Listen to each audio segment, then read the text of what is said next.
नमस्कार साथियों, मैं नेहा शर्मा कुंजल क्लासेज में आपका हार्दिक स्वागत और हार्दिक अभिनंदन करती हूँ। आज हम गुप्त साम्राज्य को पढ़ेंगे। गुप्त साम्राज्य की एक क्लास में आपको पहले दे चुकी हूँ। आज गुप्तकालीन जो साहित्य, कला और मंदिरों के बारे में हम अध्ययन करेंगे। तो उठो जागो, तब तक मत रुको जब तक अपने लक्ष्य की प्राप्ति ना हो जाए। तो निरंतर संघर्ष जारी रखना, निरंतर जोश, उत्साह, लगन और ज़बरदस्त मेहनत करते रहना, क्योंकि आपका समय बहुत नज़दीक आ चुका है और बहुत बेशकीमती समय है।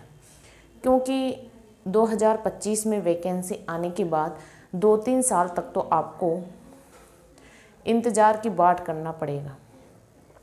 कोई वैकेंसी नहीं आएगी तो आपको अभी जी तोड़ के अपना सिलेक्शन ले लेना है, चाहे किसी भी वैकेंसी में सिलेक्शन लेना हो। तो हम बिना किसी देरी के अपने टॉपिक की ओर बढ़ लेते हैं। गुप्तकालीन कला। गुप्तकालीन कला उसमें है, क्योंकि गुप्त काल को भारत का स्वर्ण युग कहते हैं। भारत का प्रथम स्वर्ण युग किसको कहते हैं? गुप्त काल को। क्योंकि जो यहाँ पे कला, साहित्य, विज्ञान, इसका बहुत विकास हुआ है, इसलिए भारत का प्रथम स्वर्ण काल गुप्त काल को कहते हैं। गुप्त काल में शिखर युक्त मंदिर और ईंटों से निर्मित मंदिर देखने को मिलते हैं। क्योंकि जो मंदिर होते हैं आपके ऐसे होते हैं, तो ऐसे शिखर होते हैं, है ना, मंदिरों के। तो वो चोटी, शिखर यानी चोटी ऊंची शिखर युक्त मंदिर देखने को मिलते हैं। और मंदिरों का निर्माण पत्थरों से नहीं होता था, बल्कि ईंटों से निर्मित मंदिर होते थे। तो ये सभी उदाहरण आपको गुप्त काल में देखने को मिलेंगे। फिर है गुफाओं में आलेखन, अलंकरण के चित्र देखने को मिले हैं गुप्त काल में ही। गुप्तकालीन जो कला है उसकी विशेषता है गुहा, स्तूप, चैत्य निर्माण और मंदिर निर्माण। ये गुप्तकालीन कला की विशेषताएं हैं। ये सभी आपके गुप्तकालीन जो कला साहित्य है उसकी विशेषताएं हैं।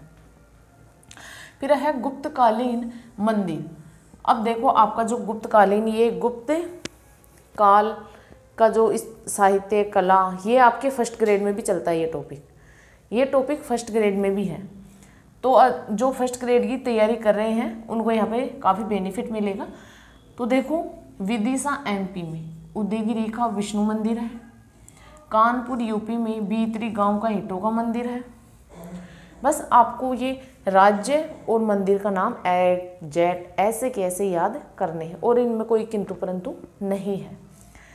मध्य प्रदेश में नाचना कुठार का पार्वती मंदिर है। एमपी में भूमरा का शिव मंदिर है। जबलपुर एमपी में तीगवा का विष्णु मंदिर है। नागौद एमपी में खोह का शिव मंदिर है। झांसी यूपी में देवगढ़ का दशावतार मंदिर है। छत्तीसगढ़ में शिरपुर का लक्ष्मण मंदिर है। और कोटा राजस्थान में दर्रा का शिव मंदिर है। आपको ये मंदिर ऐसे के ऐसे याद करने, मंदिर का नाम, स्थान, बस, और इसमें कोई वो नहीं है। तो आप इसका स्क्रीनशॉट ले लीजिए।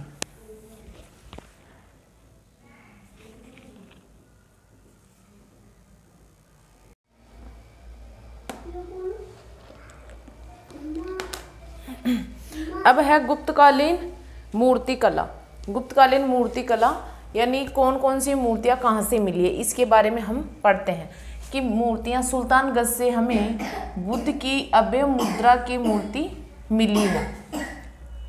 मथुरा से खड़े गौतम बुद्ध की मूर्ति मिली है। सारनाथ से बैठे गौतम बुद्ध की मूर्ति मिली है। तो इन 3 स्थानों से अलग अलग रूप में जो मुद्राएं मिली है। गुप्तकालीन मूर्ति कला के प्रमुख केंद्र है मथुरा, सारनाथ और पाटलिपुत्र। इसको इम्पोर्टेंट लगा लो कि गुप्तकालीन मूर्ति कला के प्रमुख केंद्र कौन कौन से हैं? मथुरा, सारनाथ और पाटलिपुत्र। फिर है मूर्ति कला का विकास। धार्मिक और गैर धार्मिक दोनों तरीकों से हुआ है। धर्म में भी हुआ है और गैर धर्म में भी हुआ है। फिर है आपका गुप्तकालीन साहित्य, क्योंकि किन किन विद्वानों ने किन किन ग्रंथों की रचना की। तो ये आपके रचनाकार है रचनाकार, और ये आपकी रचनाएं हैं, ये आपकी रचनाएं और ये आपके रचनाकार। तो अमर सिंह ने अमरकोश की रचना की है। सिद्धरों ने न्याय अवतार की रचना की है। कामानंदक ने नीति सार की रचना की है। वराह मिहिर ने व्रत जातक, लघु जातक और व्रत संहिता की रचना की है। सुबंधु ने वासव दत्ता की रचना की है। विष्णु शर्मा ने पंचतंत्र की रचना की है। शूद्रक ने मृच्छकटिकम की रचना की है। आपके विशाखा दत्त ने मुद्रा राक्षस और देवी चंद्रगुप्त की रचना की है। भारवी ने किराता अर्जुनियम की रचना की है। इन सब विद्वानों ने ये रचनाएं की है। और आपके जो कालिदास हैं, तो कालिदास ने 7 रचनाएं रची थी। री कुमावी, आपकी री, इसकी ट्रिक है री कुमावी मेर अभी। मैं आपको पिछली स्लाइड में, पिछली क्लास में भी ये चीज़ बताई थी, तो वहाँ से आप नोट कर लेना। कालिदास की 7 रचनाएं हैं जो जिसकी ट्रिक है री कुमावी मेर अभी, ये ट्रिक है। ऋतु संहार, कुमार संभव, मालविका अग्निमित्रम, विक्रमोर्वशीयम, मेघदूत, रघुवंशम और अभिज्ञान शाकुंतलम। जो पिछली मैंने क्लास दे रखी है उसमें आपको ये पूरी रचनाएं, कालिदास की पूरी रचनाएं मिल जाएगी, तो आप वहाँ से पढ़ सकते हो।